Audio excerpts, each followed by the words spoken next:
Hi, I'm Chuck Dorsett for Weaver Leathercraft. Chapter 5, our projects are ready to dye. Now, everything thus far, relatively easy. Dyeing leather, going to be exactly the same way. Adding dye does not need to be messy, time-consuming, or expensive, and you're going to see exactly what I'm talking about. All we're looking for here, ease and outcome. Easy application and a consistent outcome. We're going to get both because we're going to use one type of dye. It's the only dye I use and I love it, and I bet you will too. Now, anything I use in this video, liquids, tools, leather, weaverleathercraft.com, or check below. We've got links there. Going to take you straight to our website. So let's do this. Let's step over here and add some dye. Now, we could apply dye in a number of ways. Airbrush, absolutely the best route to go. The little daubers, those are great. Wool daubers hold a lot of dye, and our dressing sponge is a phenomenal way to dye leather. But here's the thing. We're going to dip dye. Super quick, easy, and consistent. But we can do that because we're using a pro dye. This is an oil-based dye stuff, no powder involved. I would not suggest dip dyeing with any other dye, particularly the water-based. Now, here's a side note. Rub off, biggest enemy. But if we use a pro dye, we clean our edges, gum trag our edges, and add a good top coat, we're going to knock out about 99% of the risk of rub off. In my opinion, there is no perfect sealant for leather because we're going to get caught in the rain. In the summer, we're going to sweat. There's nothing we can do about that. But on our end, we can use the right dye, we can do our edge work and our top coat, and we're going to be very successful there. Now, we're going to use our red cuff, or we're going to use this cuff, dye this in red. So all I've got is a little hook made from coat hanger or baling wire, whatever you've got. Drop that in my hole. I'm simply going to run that through my dye. And I'm going to let it just sit a second or two each section. Get that nice and even through there. There we go. Now let's just tap that on the edge, removing the excess dye. And I'm simply going to lay that down. Look how consistent that is already. That is going to be a beautiful piece. Now we're going to let that dry. I'm going to set this aside, pull out our light brown, and I'm going to dye this cuff in the same manner. And we're going to give that maybe about 3-4 hours to dry. Now we've given our dye ample time to dry. Look how consistent our pieces are. And how easy is that? We dip dyed that. But here's one big point. Virtually no dye on my gloves. So super easy, super clean. But also too, on the back of my project, I can rub that extremely hard with my glove. No rub off whatsoever. Pro dye. It's the only dye. Now, here's one big point though. Use an alcohol dye. You've probably noticed that when you dye with an alcohol, your project is stiff as a board. Not right there. That feels just like it did before I dyed it. So now, we're going to add some antique. So, with this is very thick and it's very dark. I don't want this on the back of my main body or billet because those are going to be touching skin. But it's easy enough to do. All I'm going to do is take some painter's tape and I'm going to cover the back here and the back here. I'm just going to trim that off, easy enough, and then we'll add our antique. But the cool thing, this is thick. It's not like dye, so it's not going to wick around that tape. Simple painter's tape will work nicely for us. And our tape is on, our gloves are back on because this will be a mess. Our dye, no issue, so let's move that out of the way. Now we're going to use a wool dauber because we're going to work our antique down into the stamps, the groove lines, but also too, it's going to show off some of the natural blemishes of the leather, which really looks great. Now I'm going to use a medium brown. Now this is the Fiebings. Again, the water base, I really just have had almost no luck with. But this, no issue. Now we don't want to go too heavy. But what we're going to do is we're going to start at this end. Then we're going to take a simple cotton rag and we're going to work away from the unantiqued area. But also too, you'll notice I'm going to work that down into my groove lines. I'm going to work that down into my stamped areas.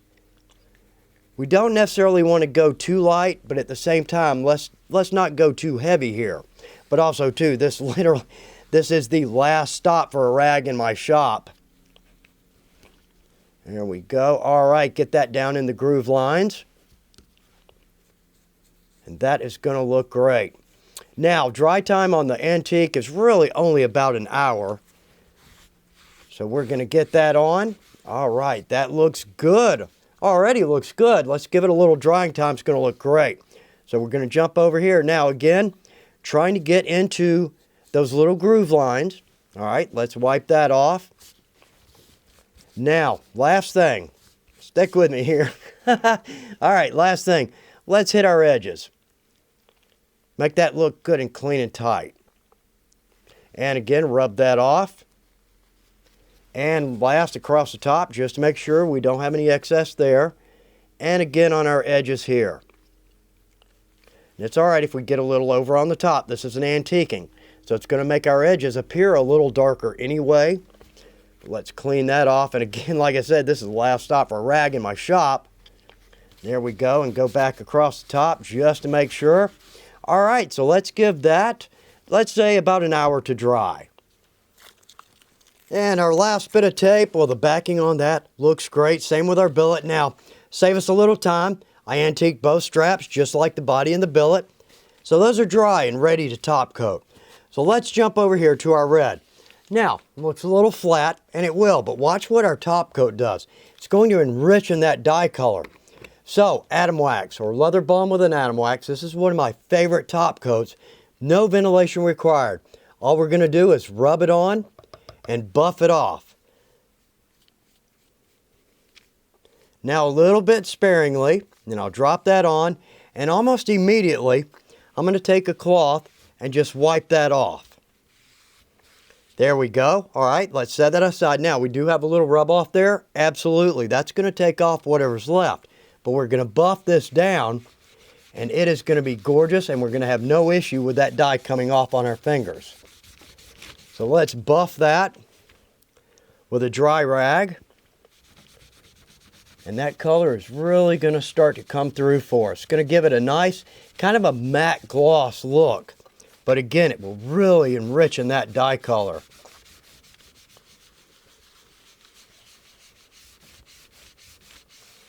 There we go. Look at that. That is gorgeous. Beautiful, rich red. All right. So that's done. Now let's jump over here. Same thing. I'm going to drop this on a little bit sparingly. There we go. Going to get it down into all those little stamps. Wipe that off.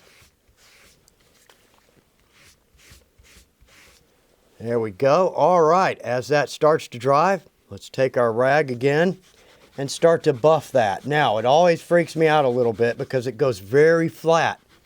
But once I buff it for 15 or 20 seconds, we're really going to start to get that nice gloss in there, a very rich color to our dye. So I'm going to buff this, do the same thing to these three straps, let that dry a bit, then we're going to do our gum trag and slick our edges.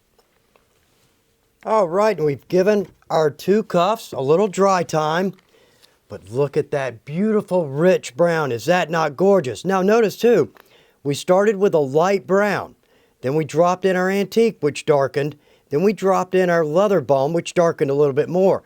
So when we're thinking of a dye color as an end result, we need to take that into mind. Now we're going to jump over, we're going to slick our edges. We're going to use some gum Tragacanth. Now this is a little bit thick, but that's actually going to help us. We've got a top coat on here, so we're not really going to worry about any of this wrapping around onto our top grain, but nonetheless, I do want to go a little bit easier on this. So I'm going to work this all the way around. And the last little bit on that edge, all right, we're going to take a burnisher. Now, with some projects, they can be a little bit squirrely. If that's the case, just drop this on the edge of your table, and then you can use your burnisher right there, and that'll give the piece a little bit of body. So I'm going to slick this, smallest groove here, all the way around, and we're going to get a beautiful rounded glossed edge. And our last little section. Now I'm going to do my best to get the camera to pick up that beautiful glossed edge, but I can feel it to the touch. It is absolutely smooth and gloss, and I can see it. It's got a nice gloss reflection, very rounded. That is going to be very comfortable against the skin. All right, so I'm going to jump over, do the same thing here. Now, thinner leather, so I need to go a little bit lighter with my burnisher, but if I do, again, I'll get a nice slick there. All right, so these are ready to decorate. So follow me to chapter 6, and we're going to drop in some beautiful spots on these.